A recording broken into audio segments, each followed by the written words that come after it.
તલાટીની પરીક્ષાના ફોર્મ આજથી ભરાવવાના શરૂ થઈ ગયા છે। લગભગ 2389 જેટલી જગ્યાઓ માટે ભરતી છે તે બહાર પાડવામાં આવી છે, પરંતુ તેની સાથે જ આ પરીક્ષાનો વિરોધ પણ થઈ રહ્યો છે। જાણો શા માટે। તો સૌથી પહેલા પરીક્ષા માટે ભરવામાં આવતી ફી 500 રૂપિયા તમારે ભરવાના છે, પરંતુ આ પૈસા તમને ત્યારે જ પાછા મળશે જ્યારે તમને 40% કરતાં વધારે માર્ક્સ મેળવી શકો, બાકી તમને પૈસા પાછા નહીં મળે। બીજું કારણ એ છે કે તેની પરીક્ષાની પેટર્ન। અત્યાર સુધી તલાટી માટે માત્ર એક જ પેપર લેવામાં આવતું હતું, પરંતુ હવે મેઇન્સ પણ લેવામાં આવશે, જેનાથી લોકોનો વિરોધ થઈ રહ્યો છે કે આ એક જીપીએસસી પ્રકારની જ પેટર્ન છે તે લેવામાં આવી રહી છે।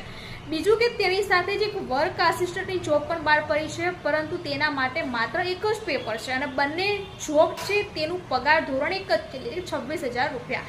તો આ બાર પરીક્ષાને લઈને લોકોનું એવું પણ કહેવું છે કે આટલી તૈયારી કરીને જો અમે જીપીએસસી ક્લાસ 1-2ની પરીક્ષા આપી શકીએ તો શા માટે અમે વર્ગ 3ની પરીક્ષાની તૈયારી કરીએ। આનાથી એક વિદ્યાર્થીઓના કરિયરના જે પ્રશ્નો છે તેના પર પણ એક સવાલ થઈ રહ્યો છે।